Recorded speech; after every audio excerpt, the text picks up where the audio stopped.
I always said retirement would be the quiet part of my life, time to tinker with model ships, sip coffee on the deck, and maybe, just maybe, teach someone a thing or two about hull design at the museum if they gave a damn.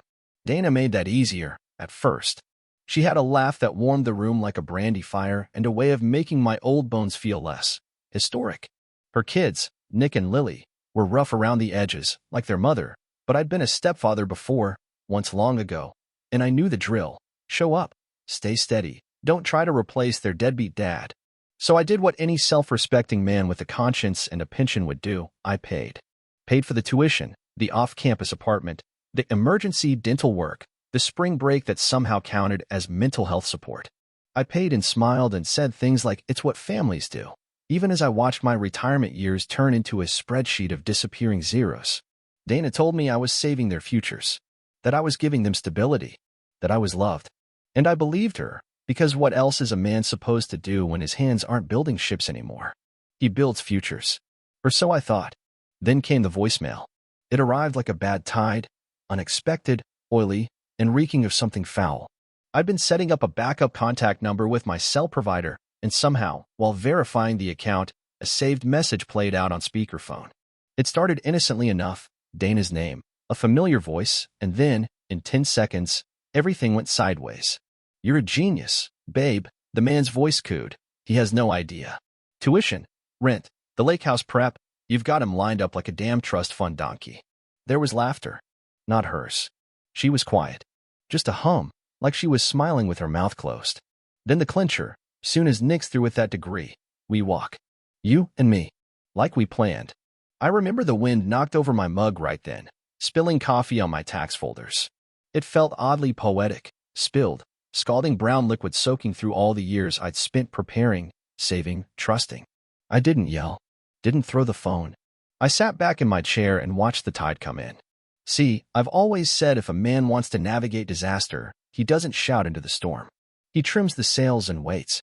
I waited. Over the next week, I played the role of Gerald Whitmore, gullible old sea dog. I made breakfast, I complimented Dana's garden planning. I even helped Lily with her graduate school application essay, ghostwriting, they call it now. And while I was picking out adjectives for resilient, Dana was siphoning me dry like a pro. Here's where it gets funny, in that cold, gritted teeth kind of way.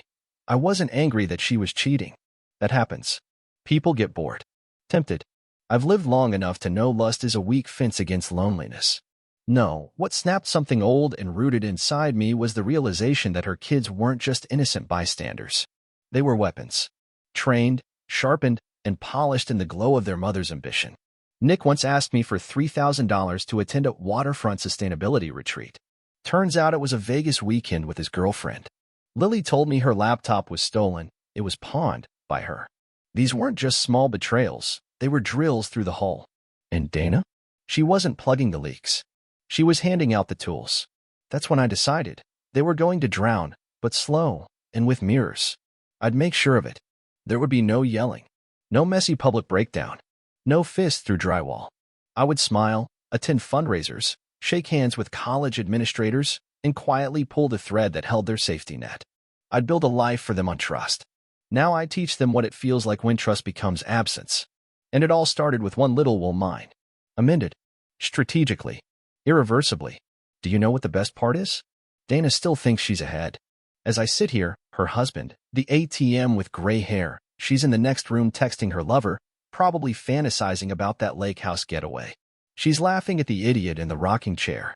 But the thing about tides is, they always come back. Just slower than people expect. And colder. Much, much colder. Looking back now, I can see the rot forming beneath the polish, like barnacles on a keel, slow, silent, stubborn. At the time, though, life with Dana felt like an unexpected calm, the kind you don't question because you've been through enough storms. We met at a charity auction. Of all places, she was bidding on a silent getaway cabin she later admitted she never intended to use, just wanted to be seen winning. I found that charming then. A little fire in a woman isn't bad when you're pushing 70 and used to conversations about cholesterol and back braces. She made me feel alive again, not young exactly, just in motion. Our mornings had rhythm. Coffee at 6, a walk down to the marina, her voice trailing anecdotes from some podcast while I kept half an ear on the gulls. I should have noticed how little she ever asked about my stories, how her gaze wandered when I talked about the old ships or the names etched into brass plaques at the museum.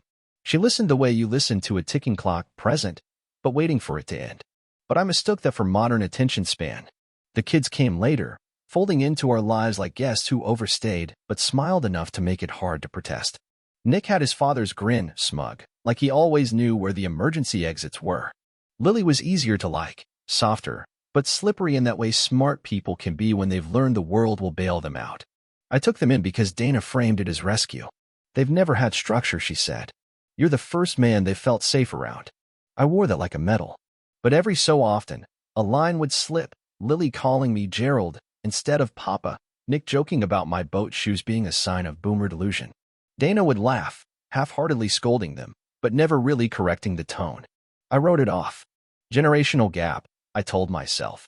The same way I explained away Dana's frequent work weekends that always seemed to coincide with me needing help around the house, or her birthday trip to visit her cousin that left no photos, no social posts, not even a souvenir mug. The excuses were always paper-thin but just thick enough for me to pretend I couldn't see through them. I wanted peace, and she knew it. She weaponized that quiet like a scalpel, never cutting deep enough to kill, just enough to keep me too tired to ask more questions. It wasn't all bad. We had our dinners, our anniversaries, our glass of wine by the fire while she scrolled and I read. She always made sure the bills were paid on time, though now I wonder how many of those payments were rerouted, repurposed, reallocated into whatever shadow plans she had scribbled out in the corners of her world. There was one moment that sticks, a night in March, just before Lily's last semester began. I came home from the museum and found Dana in my study, holding a folder of my investment summaries. She said she was just tidying up, but the air in the room felt wrong. Thinner. Tense. I laughed it off, even as she closed the folder like a child caught peeking at Christmas gifts. She kissed me on the cheek and said, "You really are the most stable man I've ever known." At the time, it sounded like a compliment. Now I know it was a eulogy. I see it all now, the way she never unpacked all her boxes, like she was waiting for the next move. The constant need to combine finances but never combine futures. How she told me we should put the house in both our names, just in case, or how she insisted I stop leaving physical mail on the counter. What if the kids see something confusing, she'd say. What she meant was, what if they see the truth? And still, I walked through that house like a captain blind to his sinking hull, adjusting curtains while the water crept up my ankles. There's a kind of shame that comes not from being fooled, but from realizing you wanted to be. I had all the tools, engineering degrees, wartime discipline, a mind trained to look for stress fractures, and I ignored every crack because the illusion of love was easier to live with than the cost of dismantling it. But peace built on silence is always temporary, and my silence was about to run out. It was a Tuesday, which felt appropriate. Nothing good ever happens on a Tuesday. I'd come home early from the museum, a thunderstorm threatening the coast and closing up shop faster than usual, so I figured I'd surprise Dana with a warm dinner and a quiet evening, maybe even one of those old movies she pretended to like for my sake. I remember pausing at the front door, hearing faint laughter drifting from the living room, Dana's, light and familiar, mingled with a deeper, male voice I didn't recognize. I stood still, letting the rain tap its fingers on the back of my coat, listening as that laugh of hers, the one I used to think was mine, rose and then dropped into a hush. It wasn't the sound of cheating, not in the way soap operas sell it, no moans or gasps or frantic whispers. It was worse. It was intimate. Familiar. She said something I couldn't quite catch, and then clear as a bell, "Don't worry, he's still at the museum, playing historian like it means something." They laughed again. It wasn't cruel, not on the surface. But it was casual, the kind of cruelty that's been practiced. Polished.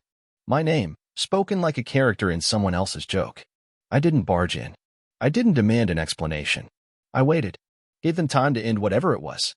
When I finally stepped inside, Dana was alone on the couch, feet tucked under her like always, reading something on her phone with a glass of red wine perched on the end table. She looked up and smiled too quickly. "You're home early," she said, voice syrupy, just a beat off from genuine. I told her about the weather, about the flooded dock, and she nodded, inserting appropriate, "Oh no, and what a mess, while never once setting her phone down. I asked, casually, who she was talking to. "My sister," she lied. "Her new boyfriend's a mess." Her eyes didn't flicker.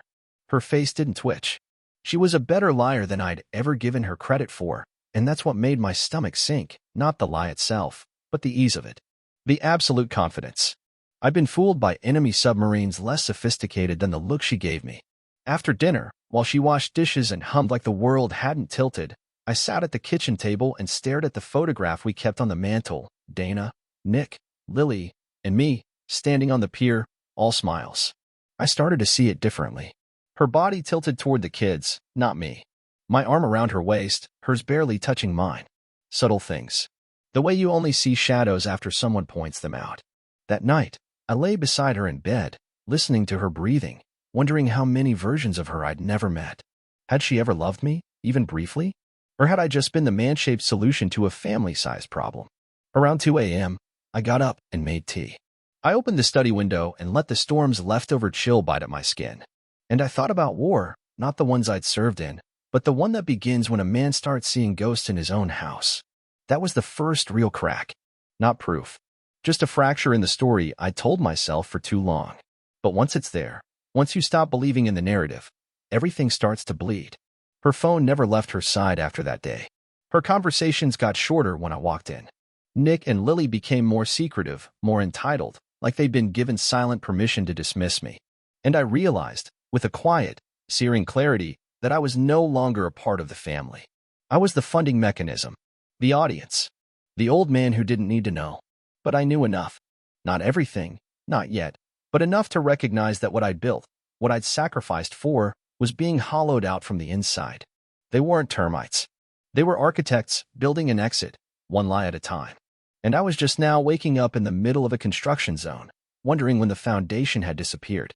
The strange thing about betrayal is how it doesn't blind you, it clarifies. Once the spell breaks, you start seeing everything, not as you want it, but as it is. I became quiet in a new way, not the comfortable silence of an old man at peace, but the measured quiet of a man listening for leaks in a hole he once trusted. I didn't scream, didn't accuse, didn't so much as raise an eyebrow. Instead, I started watching. Dana had her patterns, and I began to catalog them. What time she left for errands, how long her Pilates classes actually lasted, which phone calls made her leave the room. I started with the simplest tool I knew. Time. Not GPS trackers, not bugged phones, just a notepad tucked into my desk drawer and an old naval habit of precision. Tuesday, left at 10:14 a.m., returned at 12:47, no groceries. Wednesday, claimed to be at a school board meeting, confirmed no such meeting existed that day. I cross-referenced things she said with publicly available schedules, business hours, and social media breadcrumbs. People talk too much online. Dana was no exception. She posted a throwback picture from 3 years ago and tagged it today's vibes. Except the weather in that photo didn't match the one outside. A minor slip, but telling. And then there was the banking. I didn't need to hack anything. I'd set up most of our joint accounts myself, so I knew how to access the online portal. Small, frequent transfers to a third-party payment processor, always just under $500. I looked it up, private rental service. Quiet places. Short stays. Not hotels. Hideaways. I didn't go full cloak and dagger. I'm not some techwhiz with spy gear in a briefcase, but I had one advantage. Everyone in that house thought I was slow. That I wouldn't check, wouldn't ask, wouldn't know what Venmo was. And so they got careless. Nick left his laptop open one morning while grabbing a shower. His messaging app still active. I didn't read everything. Just enough. He thinks he's their savior, one line read. She says we just need to get through another semester. That was when I knew they were all in on it, not just Dana, but the children I'd come to think of as mine. There was no accident here, no misunderstanding. I'd been drafted into a con I didn't know was happening, and I was footing the bill. I started recording things, not audio, not yet, just notes. Patterns. Emotional tells. Her voice got higher when she lied, her sentences clipped. She scratched her wrist when she was nervous. Every time I brought up estate planning, she deflected, "Let's not talk about death. That's so morbid." But death wasn't the morbid part. The plan was. I even looped in an old friend, Ray, former supply officer turned CPA, who owed me a favor from years back. He did a quiet audit, confirmed multiple investments had been liquidated early, fees absorbed without my signature. Custodial accounts. 2 of them. Set up in my name, with Dana listed as guardian. Her email, her address, her fingerprints all over it. When I asked her casually if she needed help with the taxes this year, she smiled and said, You always take care of that stuff, darling, like it was a compliment. It wasn't. It was cover. I started laying out a map, people, timelines, financial shifts. Not because I needed revenge yet, but because I needed clarity. I was no longer a husband. I was a quiet operator behind enemy lines. The way she smiled when I poured her wine. The way Lily asked if I could co-sign a lease for a school project. The way Nick called me G-Man, like we were friends, not marks. I smiled back, played dumb. And every night, while they slept, I sat in my study, staring at a screen full of proof and thinking not about confrontation, but strategy. Revenge wasn't about anger anymore. It was geometry, leverage, a slow, perfect shift in balance. They'd drawn the map thinking I was an old man with a soft heart and bad vision. What they forgot was that I used to build warships for a living, and I never forgot how to read a blueprint.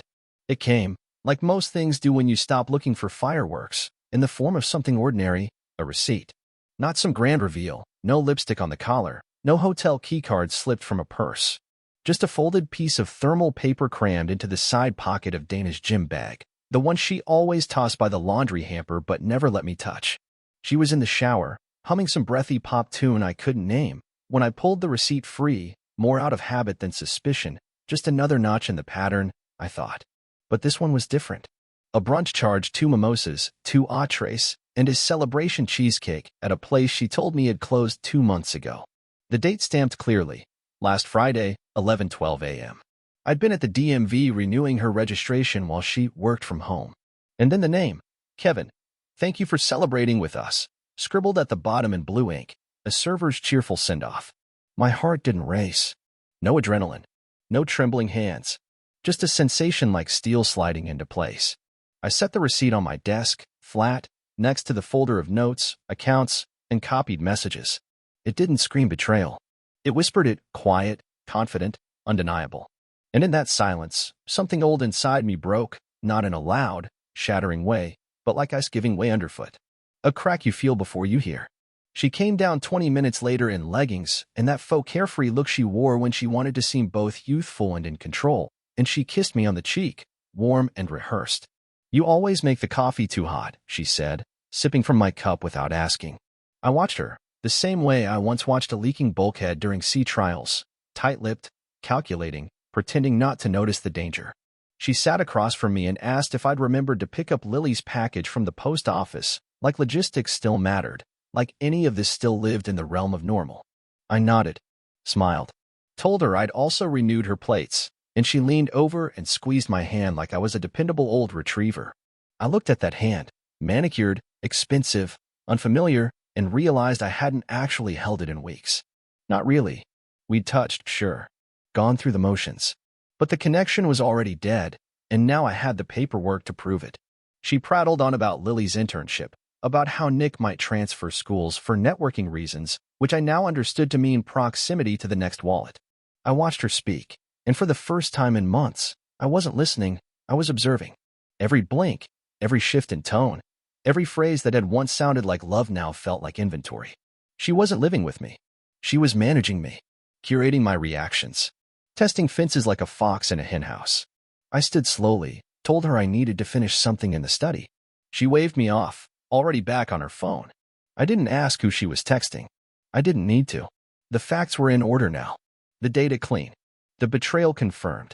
But instead of rage, I felt clarity. Cold, surgical clarity.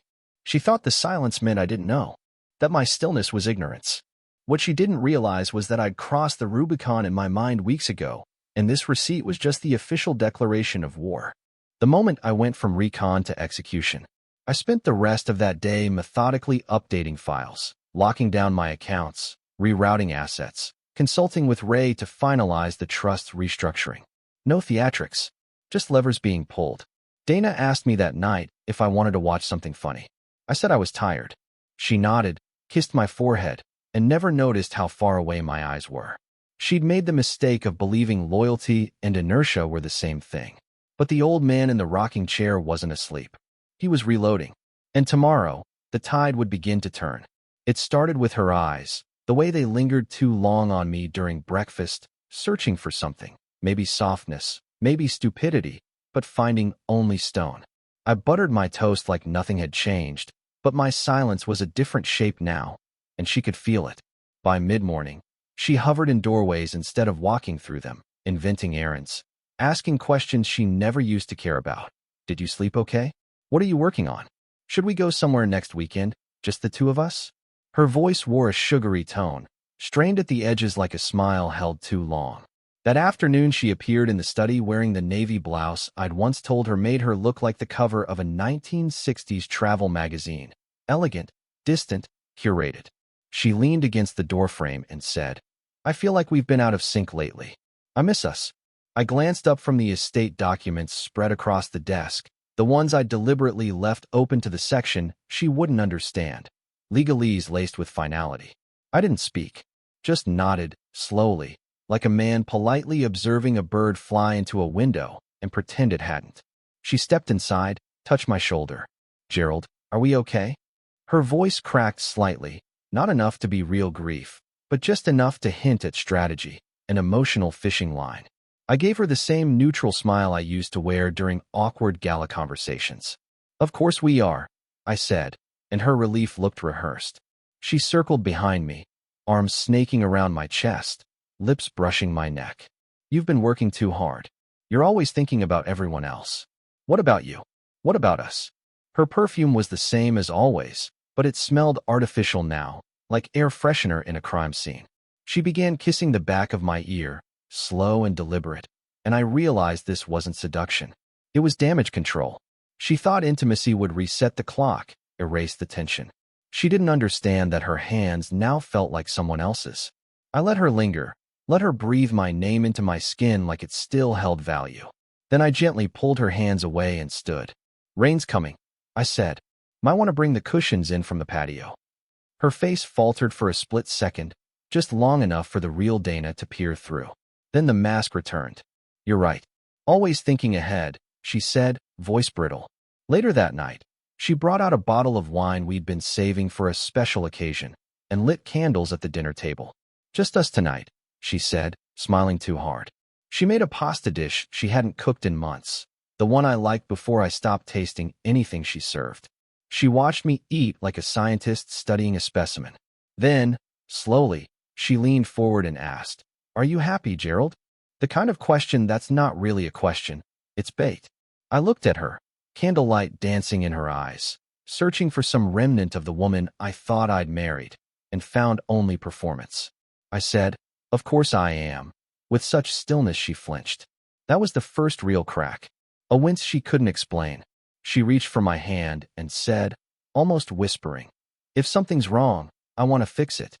That's when I saw the fear, tiny, buried, but real. Not fear of losing me. Fear of losing the plan, the structure, the asset. I squeezed her hand gently, a gesture of trust she didn't deserve. "There's nothing to fix, Dana," I said, and let the weight of my calm suffocate her doubt. She laughed too quickly, drank too fast, and excused herself early, claimed she was tired, kissed my cheek like a child asking not to be punished. I cleared the dishes slowly, methodically, and poured myself another glass. In the hallway, I heard her phone buzz once, twice, 3 times. She didn't answer. She was waiting, hoping the silence would soften. But silence in my hands is not a mercy. It's a countdown. The thing about engineering is you learn to respect pressure. Too much in the wrong place, and the whole system buckles.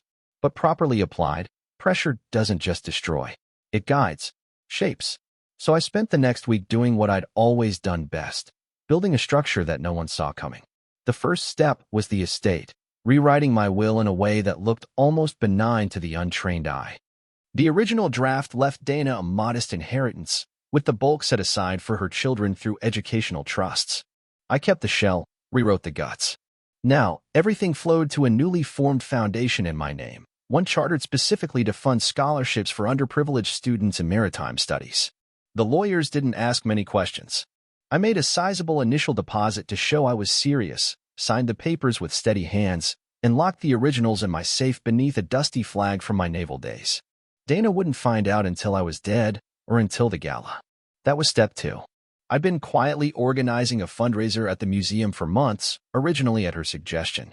We could make it a legacy event, she'd said, already dreaming of her dress and the social clout it would buy. So I leaned into it. Up the guest list.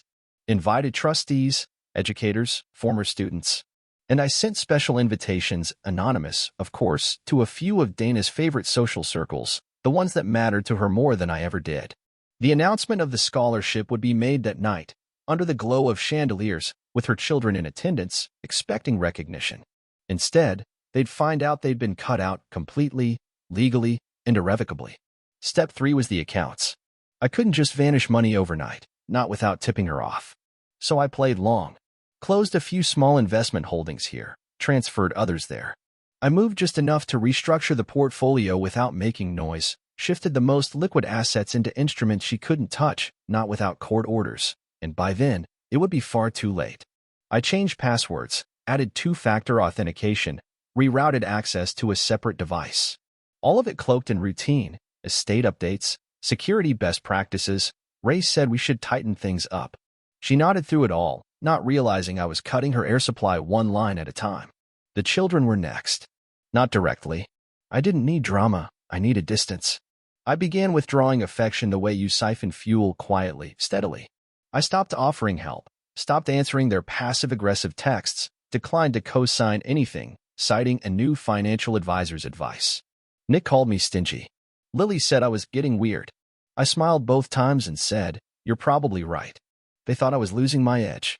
What I was losing was my patience. Then came the subtle sabotage. I found the email Dana had sent to the college admissions director, the one asking for additional scholarship consideration for Lily's program, referencing my position as a museum board member.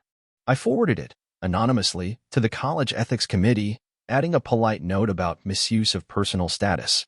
I knew it wouldn't blow up instantly, but it would stick, a quiet flag on a file, a ripple with consequences down the line. I left no digital trace. I never do. The beauty of it all was that I didn't need to yell, or scream, or make a scene. I didn't need to catch her in bed or expose her to the neighborhood. What I needed was something far more devastating, for her to feel the ground shift and not know when it happened. For the money to dry up and the doors to close and the people to stop answering her calls, and for all of it to happen while I sat across the room, smiling, sipping coffee, letting her wonder if it was all just bad luck or something else. She'd built her world on the illusion that I wasn't watching, that I couldn't see. But I saw everything now, and I wasn't angry anymore. I was efficient. Because betrayal, when faced with silence, doesn't echo, it implodes. And Dana was about to learn what it felt like to fall through a floor she thought she owned. It started with a phone call she took on speaker by mistake. Lily, panicked, voice trembling beneath her usual performative confidence. "They flagged my scholarship application," she said, barely keeping it together. "Something about ethical concerns. They're reviewing it." "Mom, what did you write in that letter?" Dana paced the kitchen, barefoot and frantic, her calm unraveling like a thread in the hem of a cheap dress. She tried to soothe her daughter, murmured something about misunderstandings and clerical errors, but I could hear it, the unmistakable quiver of a woman losing control of a narrative she thought she authored. I didn't flinch. I stirred my tea. Said nothing. 2 days later, a call came for Nick. I didn't catch all of it, but enough to know his off-campus housing stipend had been delayed, funds missing from the shared account Dana once used freely, now frozen by a quiet little policy change Ray helped initiate. He stormed through the house that night like a child denied dessert, shouting about how everything's falling apart, demanding Dana talk to Gerald and fix this. I was in the garden, pruning back dead things. She didn't come out. Not right away. But later, after they'd both gone silent, she found me kneeling in the dirt and said, "I think there's been a mistake." Her voice was thin, colorless.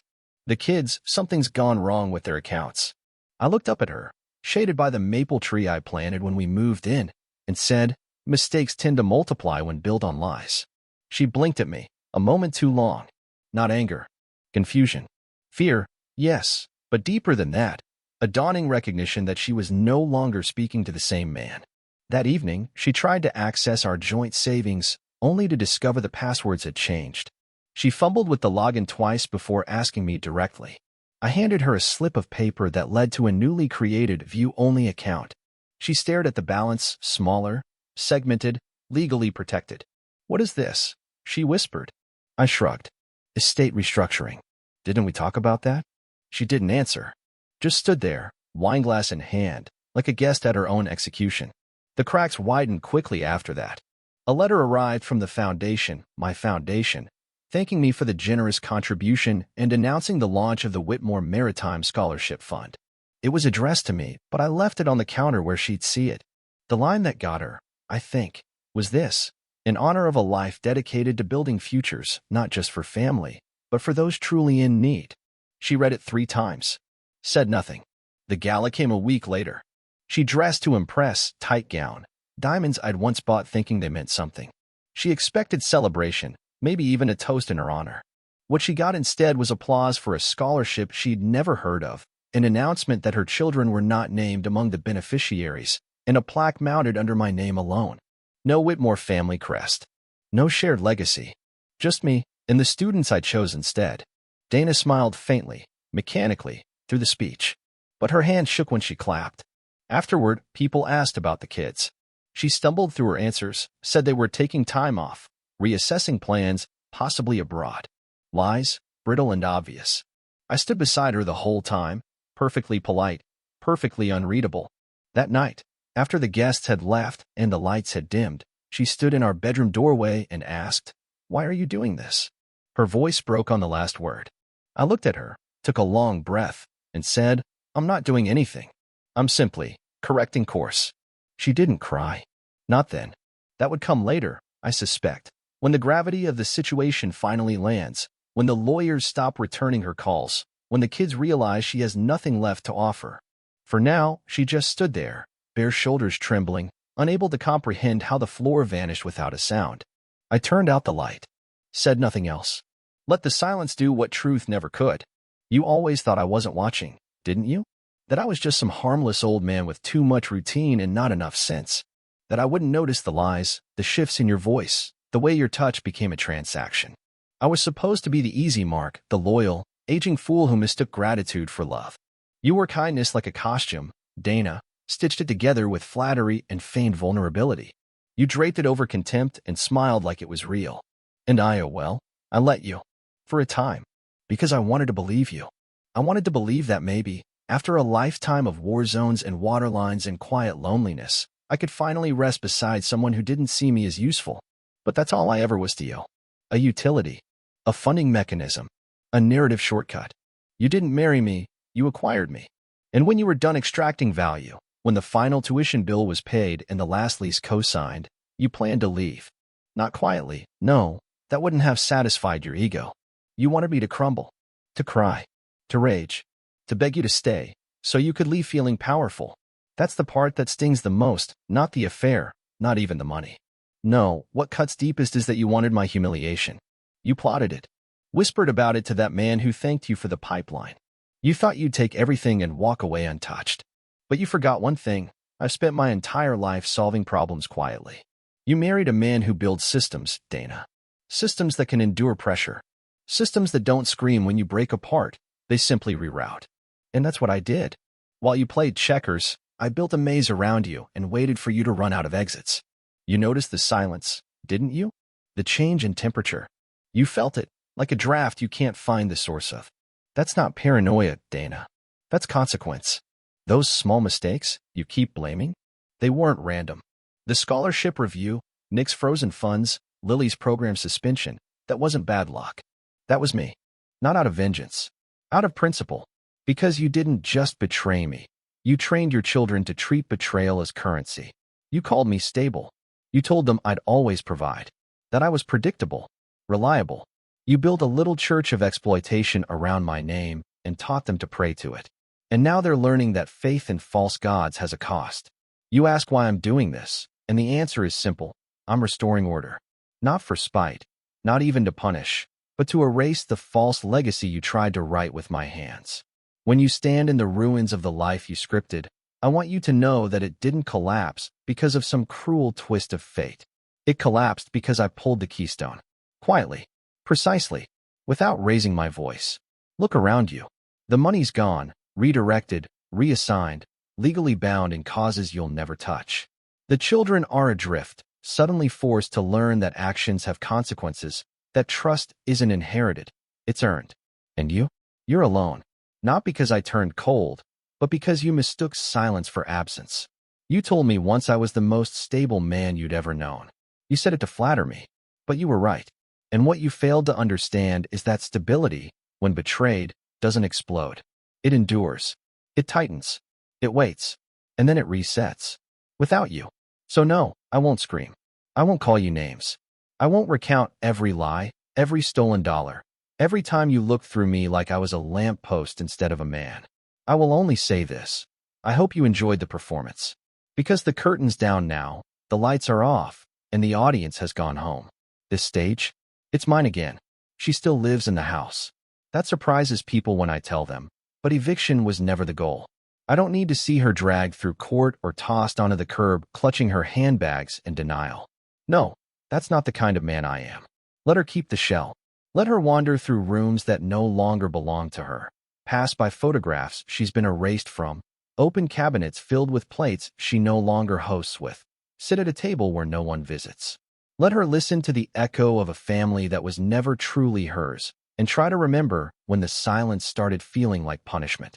That's a better sentence than any courtroom could offer. The children are gone now. Not in any dramatic way, just quietly absent. Calls have dwindled. Their requests met with rejections they weren't prepared for. They've learned the truth, though none of us have spoken it aloud. That the trust was revoked. That the scholarship was never theirs. That the man they called G-Man was not the bumbling ATM they thought he was, but something much colder, a man with limits. They tried reaching out at first, feigning confusion, guilt, even nostalgia. I didn't block them. I didn't reply, either. They don't understand silence the way I do. Not yet. But they will. And Dana? She's quieter now. She's aged in ways mirrors can't lie about. She still puts on the same lipstick, still wears the same scent, still sits at the same side of the bed, but there's nothing behind her eyes anymore. Just calculation with no direction. She moves like someone who's waiting for a script that never arrives. Occasionally, she tries to speak. She'll linger at doorways, ask if I want tea, suggest we take a walk, mention a movie she thinks I'd like. I nod, say maybe, and return to my work. There is no rage left in me. No hate.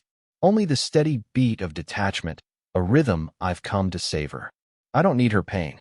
I just need her to understand what she lost. And slowly, she is beginning to. I see it in the way she watches me now, not with the smug familiarity of a woman who thinks she holds the leash, but with a wary respect. Like a house cat finally realizing it's been living with a wolf. People ask me if I'm lonely. I tell them the truth. I was lonelier when I thought I was loved. Now, I am simply alone. There's a difference. There's strength in solitude when it's chosen. I volunteer more at the museum. I've picked up sailing again. The wind doesn't lie. The sea doesn't flatter. It just is. Honest. Untamed. Every time I feel the tug of grief, the echo of what might have been, I remind myself. I built my own rescue. I pulled myself from a wreck I didn't even know I was sinking in. And now? Now I walk the deck of my life with clarity. I don't warn others. I don't preach about betrayal. If they ask, I say this: trust is a gift. Once broken, it isn't mended, it's replaced. If you're lucky, you replace it with truth. If you're wise, you replace it with silence. I am both. So no, there's no happy ending here. Just an ending. And sometimes, that's the best a man can hope for. Closure is not peace. It's not healing. It's the sound of the door locking behind you, and knowing you'll never open it again.